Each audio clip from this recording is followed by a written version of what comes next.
Today is Sunday, June 26th. Tomorrow is Caitlin's funeral. I'm going to be reading and recording ahead of time what I hope to say tomorrow. This will be partly for practice for me, so that I can try and actually get through it, and partly so that anybody who is unable to attend still has the opportunity to hear our story, because I think it's a good one. So, it is entitled What I Love About You. Your laugh.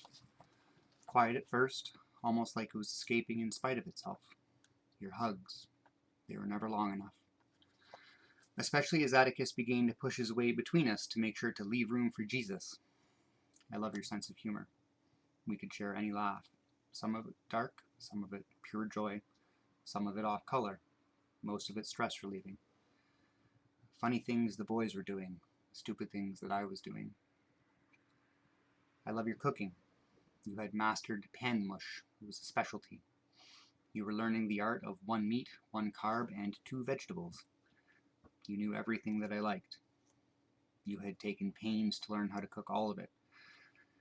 In larger groups, you always kept in mind everyone's food preferences, even at your own expense.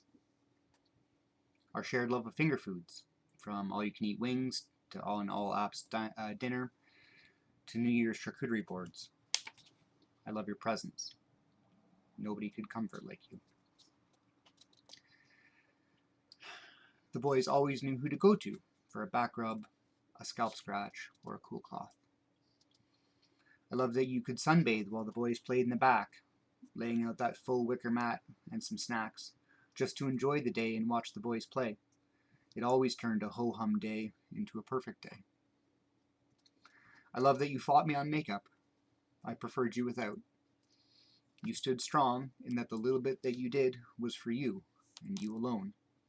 Eventually I learned that you were right. I love that you never gave up on yourself. You dedicated each moment to the person in front of you. 1 moment at a time you gave to the world of yourself. Never asking for anything in return. Never doubting that your turn would come. And it was. We were joking about what you would be when you grew up. I was pretty sure you'd go into a caring profession of some kind. Not social work. You were pretty burnt on that. But after the boys were all in school, it was your turn for a passion project. I can't remember if I ever told you. But I had decided that you should take at least a year for just you. You hated that I would have entire conversations with you and me without you. And then I would forget to fill you in on what it was we had talked about. It was only because I love you so much that I don't even know how to think without you. You had given so completely to me and the boys that you deserved your year, and the next, and the next, and after that more than I could ever give you. I love that you trusted me. I did the big plans, and you held it together. From packing mine and King's lunch in the morning to the laundry mountain that never ended, you knew. You knew what detergent to use for chocolate stains. You knew that Kingsley didn't like tags in his clothes. You knew that Monty was becoming fiercely independent and still needed a guiding hand. You knew everything about Atticus, from the shape of his dimples to the rhythm of his days, and I'm still learning. You knew all of me, too. You remembered my allergies better than I did. You remembered which shorts I liked and where I put my glasses. You remembered that pinching my lips together is ticklish for me. I often wondered how much was left of you after you cared for all of the rest of us. I often wonder how much of me is really you. I love that you let me sleep in. I didn't deserve it, but still you did it, for me. Even on days when you were exhausted, you did it. I took it all for granted. I tried to say thank you as much as I could. I hope it was enough. I hope that you felt appreciated. I hope that you knew that I would move mountains for you, the way that you moved mountains for me. I don't remember exactly when we first met. It was a bit of a running joke that we should make up a fitting first meeting for our story because neither one of us could quite pin it down. In addition to that, we really had no business getting together in the first place. I was a jockey nerd and you were a motherly punk rocker. We weren't even opposites, we were just an odd couple. I think everybody, including probably the both of us, wondered from time to time if we had any chance at longevity. Sure did prove the doubters wrong. I do remember going canning with you in the Whitney Town Center. I remember hanging out in your basement. I remember kissing you. I remember being so nervous when we moved to Ottawa together. Even then, I didn't doubt us, though. But you were so young. There was 3 years between us. You made that place ours. With IKEA furniture, some smile danglies, and a terrible red rug. You made it ours. You taught me that a piece of pizza shared is better than one for each.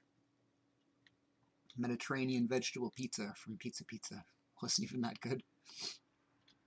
You worked at Starbucks and learned how to make coffee. I worked at Blockbuster and we got free movies. We had it all. Then we moved to Toronto, sight unseen. Spent a humbling 3 months on welfare. And again, you made it ours. With slightly more IKEA furniture, more smile danglies, and still that terrible, awful red rug. It was here that you converted my friends. One at a time, as they slept on that terrible pullout that was missing too many springs, they came to tell me that they were wrong. That they had learned to see what I saw. I just got there first. I got a job at the Lush factory and was able to bring you bath bombs. You always loved bathing, but you lamented that we never had a tub that would fit both your shoulders and your knees. We almost had that tub. The gift card to buy it is still sitting on our bookshelf. It was going to be a clawfoot tub, and it was going to be yours. You felt guilty that your stomach had you in agony often, so often that you couldn't hold down a normal 9 to 5. You came to work with me at the clinic on the days that you could. In downtime, knowing that you were at the helm, I could take a nap. Because I knew that we would ride the subway together on the way home. And we did. Every day. We would people watch. Sometimes we would write the stories of their lives together. Mostly we would just comment on the things that we saw, funny or interesting. I took that for granted too. I told you that you didn't have to prove your worth to me. That I knew that you worked as hard as you could. That having you with me was enough. I hope you believed me. I hope you believed me. We had it all. Again, we had it all. Then we moved to Lindsay.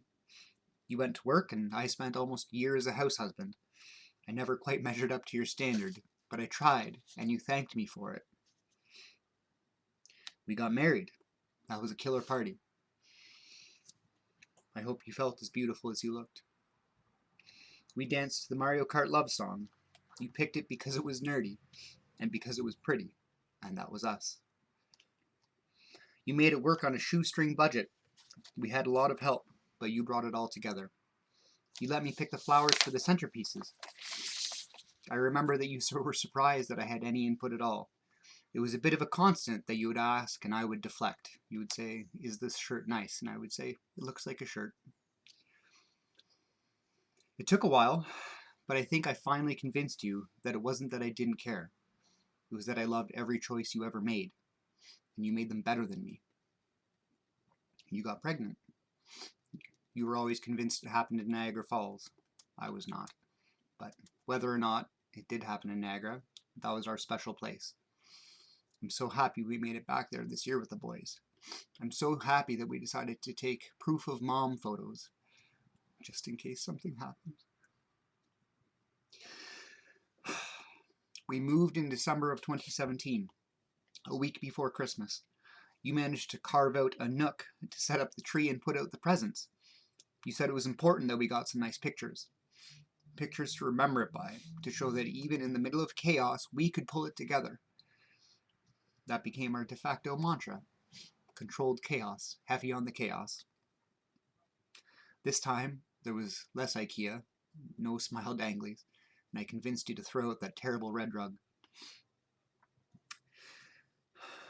Kingsley was born May 17th, 2017. Monty came 20 months after that, and Atticus 18 months after that. I had to look that up. Just like our anniversary, I never could get it right. You always told me I had to figure these things out before I gave our kids a complex. I always remembered our dating anniversary, though. In my mind, that was the real one, June 14th. You sent me an email asking if I would go out with you. I remember being confused because in my mind we had already been dating for several months. But you told me that we would need an anniversary. And so it became. I remember thinking that it was a tad early for anniversary talk, but even then I didn't really have any reservations. Turns out I kinda like this girl. This was maybe the first of many times that you know before I did how important something was. That was 17 years ago, 2 days. It was half your life. I never thought it would be that exact. We really hit our stride as parents. We made it special. The boys were surrounded by us. They have paradise in our backyard. And as much love as anybody could ever ask for. You pushed them, you corralled them, you kept them safe. I mostly followed your lead. You took a bit of pushing every once in a while when it was time to take on a new challenge or end in an old habit. But you never fought me on it. You supported me every single time. Together, we were an unbreakable force. Even that was mostly you. And I took that for granted too. But we still had it all. This past weekend, we got to go away for our first annual Cousins Weekend. The pictures captured will tell the story. But I remember being so happy that you got some downtime, of being able to drift from moment to moment and room to room and meet up so casually while we were both enjoying ourselves, knowing that each other was there. We could connect for a hug and a smile. There was a rhythm to it, a dance of sorts, and we were dancing. You were cooking the one night, and I popped in to say hi. You joked that you were drunk cooking. I asked if it was going to make it better. You said we'd find out. It wasn't groundbreaking stuff, but it was our stuff. It was us in a nutshell. We had it all. The day that you died, we were supposed to go through the kids' dressers, make sure that all their clothes were in the right sizes and in the right spaces. Because I don't even know what size the kids' clothes are. This mostly meant that you were going to do it and I was going to watch and bug you. And you would have let me, because in spite of yourself, you would have gotten a laugh and a smile. That laugh that I love so much.